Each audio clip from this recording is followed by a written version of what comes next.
വ്രതശുദ്ധിയോടും പൂർണ്ണ മനസ്സോടെയും മഹിളകൾ ദേവീമന്ത്രങ്ങൾ ഉരുവിട്ട് നടത്തിയ പൊങ്കാല സമർപ്പണം ഭക്തിസാന്ദ്രമായി.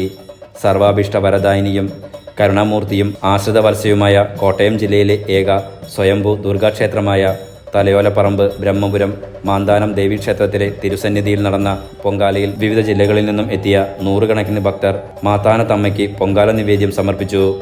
മൺകലങ്ങളിൽ പൊങ്കാല പായസം നിറഞ്ഞു തൂകിയപ്പോൾ ദേവീമന്ത്രങ്ങളാൽ അന്തരീക്ഷം മുഖരിതമായി.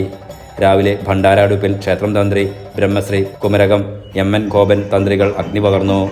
ക്ഷേത്രം മേൽശാന്തി ഹരീഷ് ഹരിഹരൻ മുഖ്യ കാർമ്മികത്വം വഹിച്ചു. തുടർന്ന് ഭണ്ഡാര അടുപ്പിൽ നിന്ന് പൊങ്കാല അടുപ്പിലേക്ക് ദേവി ഭക്ത സതിയമ്മ ആലുങ്കൽ അഗ്നി പകർന്നു.